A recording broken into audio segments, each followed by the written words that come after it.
Hey everyone. Have you ever gotten in one of those debates about which jobs are smarter than others? Oh, yeah. Like are brain surgeons really more brilliant than, artists or chefs? I know exactly what you mean. Yeah, so you sent us a ton of research on IQ and professions. Well, And I got to say, this deep dive is going to change how you think about intelligence and careers yeah. and maybe even your own strengths. It really makes you question a lot of assumptions we make about intelligence Yeah. just based on like someone's job title. Right. But, as we'll see, it's way more interesting than that. So you sent us this study Right. that ranks professions by average IQ scores. Mm-hmm. Some of them were exactly what I expected. Yeah. Surgeons at the top. Makes sense. No surprise, right? Really? But some of the Oh, findings, no. I was like, what is going on here? That's what I love about this stuff. Yeah. We're not just going to like list out IQ scores. We're Yeah. going to dig into what those numbers actually mean. Yeah. About intelligence across all these different fields. Right. And more importantly, what they miss. Yeah. Like what they don't tell us. Okay, so before we get into the really interesting stuff, Okay. let's talk about how the research defines intelligence. Right? It mainly uses IQ as a measure, Yeah. and we all know that's just one piece of the puzzle. Right. That's super important to remember. Right. IQ tests are designed to measure very specific things, Uh-huh. like logical reasoning, Yeah. problem solving, Ugh. that sort of thing. Yeah. But there are other types of intelligence that are just as important Right. that we don't always capture with those traditional tests. Okay. Give me an example. Well, think about something like emotional intelligence, Yeah. like being able to understand and manage your emotion Right. or other people's emotions, Right. or creative intelligence, Oh, yeah. the ability to come up with new ideas, Yeah. find new solutions. Yeah. Those are all really important. Depending on what field you're looking for. Totally. Yeah. Okay, that makes total sense. Yeah. But for this deep dive, Yeah, hey. let's just use IQ as our starting point. So that's good. So are you ready to reveal the professions Yeah. with the highest average IQ scores? Oh, all right. So at the top, Okay. we've got surgeons and physicians. Okay. Scores often go above 161. Wow. Um, I know you said this wasn't a surprise, Right. but have you ever thought about all the cognitive skills it takes I honestly haven't. to be a surgeon? Yeah, I just assume they're super smart, Yeah. which I'm sure they are. Yeah. But what makes their IQ scores so high? Okay, well, think about it. Yeah. Surgeons need like amazing spatial reasoning Yeah. to be able to visualize all those complex anatomical structures. Right. They need incredible fine motor skills Uh-huh. to make really, really precise movements. Oh, wow. And they need to be able to stay calm and make these critical Oh, decisions my gosh. under immense pressure. Right. And then on top of all of that, Yeah. they constantly have to be absorbing new information Yeah. and adapting their techniques as medicine advances. Right. It's just a really demanding job, Yeah. cognitively speaking. Yeah. Yeah. Wow. I'm starting to understand why they're at the top of the list. Yeah. Okay. So who else is up there? Okay, well, right behind surgeons, Okay. we've got corporate executives. Oh, really? Yeah. Okay. With average IQ scores around 148. That one surprised me. Yeah, I think that one surprises a lot of people. I always pictured corporate life Uh-huh. as more about like networking and smooth talking Right, than raw intelligence. right. So what does the research say about... Well, just think about what their work demands. Okay. They're responsible for strategic planning, Yeah. financial analysis, Mm-hmm. risk Yeah. management, Okay. and navigating all these complex interpersonal dynamics. Yeah. They have to analyze tons of data. Make high-stakes decisions Right, and then communicate their vision effectively to all these different stakeholders. right. It takes a sharp mind Uh-huh. and a broad range of cognitive skills. That's starting to make sense. Yeah. It's not just about... It's not just about being book smart. It's Yeah. about applying intelligence strategically in a Right. high-pressure environment, Yeah. Okay. What other professions are in that top tier? All right, well, next we have physicists Okay. with scores that range from about 124 to 158. Wow. And right behind them are engineers Oh, wow. with averages between 120 and 130. Okay, so we're seeing a pattern here. Uh-huh. Professions that involve Yeah. complex problem solving, Yeah. abstract thinking, Right. and often a lot of math. Yeah. They seem to be at the higher end of the IQ spectrum. Yeah, absolutely. Okay. And if we like really look into it, it's Yeah. not just about having raw intelligence. Right. It's also about being able to use that intelligence Right. in highly specialized ways. Right. So, for example, physicists need to conceptualize these abstract theories about the universe, Okay. but then they also have to design and carry out these really intricate experiments to test those theories. Wow. So it's this blend of theoretical and practical intelligence Right. that they have to have. Yeah. And engineers are basically Real life problem solvers. exactly. Yeah. They take these scientific principles Yeah. and use them to design and build everything. Right. From bridges to spacecraft. Yeah. Like everything. It's amazing. Yeah. Yeah. They need to understand these complex systems, predict how structure will behave, Right. like under stress, Oh, wow. and then solve problems in real time as they Yeah. come up. Right. It's a profession that needs both Yeah. creativity and analytical rigor. Right. It's amazing. All right. One more high IQ profession. Right. What about lawyers? Are they as sharp as they seem in court? Well, attorneys usually score around 127 on average. Okay.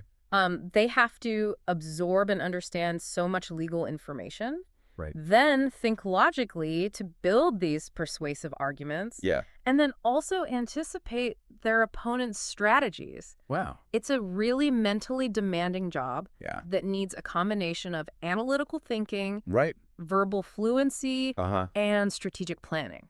Okay, so we've covered the intellectual heavy hitters. Yeah.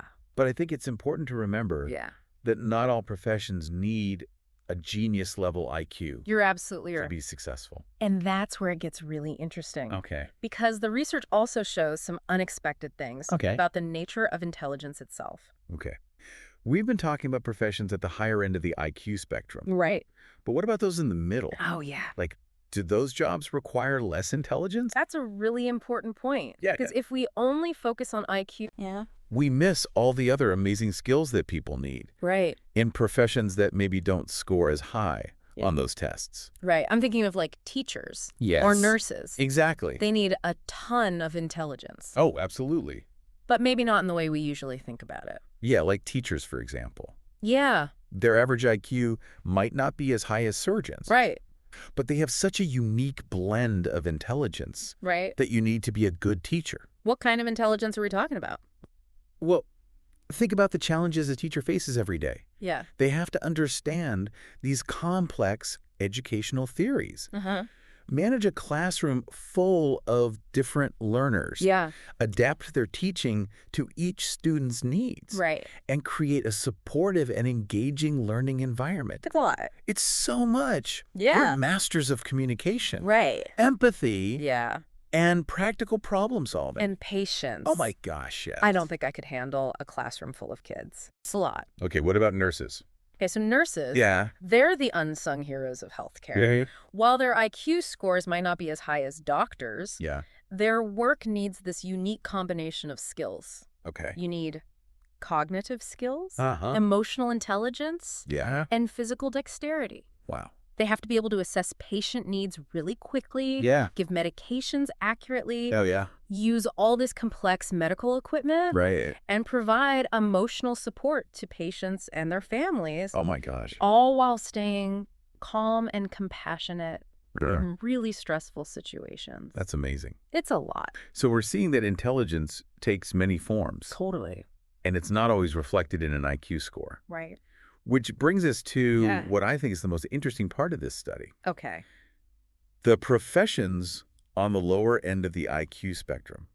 This is where it gets really interesting because it really challenges our assumptions about intelligence Right. and how it works in different fields. The study mentioned agricultural workers Mhm. as having a lower average IQ. Right. And that kind of threw me off. 'Cause Yeah. I've met some pretty sharp farmers. Absolutely. It just didn't seem right. I think that's a great observation. Yeah. And it highlights this really important point. Okay. The study is showing the cognitive demands of the job, Yeah. not how smart the people are who are doing those jobs. So it's not that farmers aren't intelligent. Right. It's that the work they do Yeah. might not need the same type of IQ Right. as something like theoretical physics. Exactly. Yeah. In fact, Yeah. agricultural work requires a whole different set of intelligences. Like what? Well, they need a deep understanding of natural systems, Uh-huh. practical problem-solving skills Right. that have been passed down for generations. Right. And this amazing ability to adapt to unpredictable things like weather and markets. So they have to be experts in meteorology, biology, economics, mechanics, You got it. all at the same time. It's incredible. That's amazing. And we can't forget the physical stamina and resilience to work those long hours outdoors Yeah. in all kinds of conditions. Right. So yeah, IQ tests might not capture all of that. Okay, so they need... They need spatial reasoning Uh-huh. to manage their land. Right. They need to understand plant and animal life cycles. Yeah. And they need to be able to make tough decisions Right. when things are constantly changing. It's fascinating how different types of intelligence are valued I know. in different places. Yeah. So a high IQ might be essential for like academia or certain scientific fields, Yeah. but it doesn't guarantee success in a job Right. that needs more practical knowledge or adaptability. Exactly. Right. You know, this reminds me of a study Okay. that looked at firefighters. Okay. They found that firefighters who were better at spatial reasoning and practical problem solving Uh-huh. actually did better in simulated emergencies than those who scored higher on IQ tests. That makes sense. Yeah. In a fire, you need to be able to think quickly Yeah. and make decisions under pressure. Right. And coordinate with your team. Right. All those things that aren't necessarily reflected in an IQ score. Exactly. And that brings us back to that important point. Yeah. IQ is just one piece of the intelligence puzzle. Right. It's useful, Uh-huh. but it doesn't tell the whole story Right. of human potential. So how do we move beyond just focusing on IQ Right. and start recognizing and valuing all the different ways people can be smart? That's a great question, and I think it starts with Yeah. challenging those assumptions about what intelligence is and how we measure it. We've been conditioned to think of intelligence as like this one score. Right. That tells you how smart you are. Like, it's the only thing that matters. But what we're seeing is that it's so much more complex than that. yeah, it's not that simple. There are all these different ways to be intelligent, Absolutely. and they're all important. Yeah, it's like we've been trying to measure Uh-huh. the ocean with a ruler, I like you know? Yeah. We need a better way to understand intelligence. So instead of asking, how smart are you? Right. Maybe we should be asking. What are you smart at? Exactly. Yeah. And that changes everything. It really does. Like how we educate kids, Right. how we hire people, Uh-huh. how we see ourselves. It changes everything. Could you say more about that? Okay, so imagine a world where schools value Okay. all kinds of intelligence. Yeah. Not just the stuff on standardized tests. Right.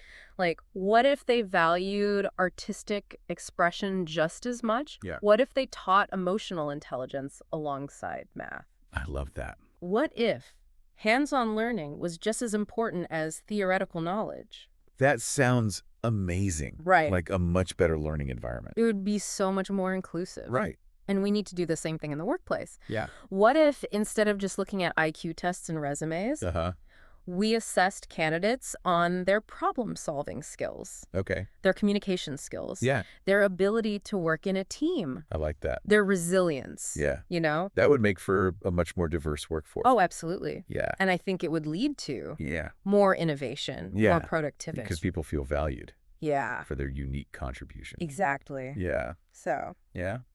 this is making me think about Yeah. my own strengths and weaknesses. Mm. Like, I've always been bad at math, Okay. but I'm good at communicating Uh-huh. and coming up with creative solutions. I think that's great. Maybe you should focus on those. Yes. Instead of worrying about the things I'm not good at. Exactly. Yeah. We all have our own unique blend of strengths and weaknesses. Right. And that's what makes us who we are. I love that. The key is to embrace it. Yeah. Figure out what you're good at Uh-huh. and then use that to your advantage. So what does all of this mean for our listener? Okay, so remember, they were wondering Right. if some professions are just smarter than others. Yeah. I think the main takeaway is Okay. intelligence is way too complex Uh-huh. to be reduced to a single score Right. or a ranking of profession. We can't just look at someone's job title Right. and assume we know how smart they are. Exactly. There are brilliant people everywhere Yeah. in every field. Every single one. Yeah. You know? Yeah. And every person has their own unique combination of skills and talents and experiences. That's a great way to put it. So the next time you find yourself Yeah. making assumptions about someone's intelligence Right. based on their job, remember what we talked about today? Okay. There's so much more to it. Then meets the eye. And it meets the eye, exactly. This is great. Yeah, it was fun. Thanks for joining us for this deep dive Absolutely. into the world of intelligence. It's such a fascinating topic. It really is. Yeah. We hope you learned something new I hope so too. about the many ways humans can be smart. You know, remember, there's always more to learn. Right. So keep those curious minds of yours engaged. And if you're feeling inspired, Yeah. share your thoughts on intelligence in the comments below. Yeah, we'd love to hear from you. We'd love to hear what you're smart at.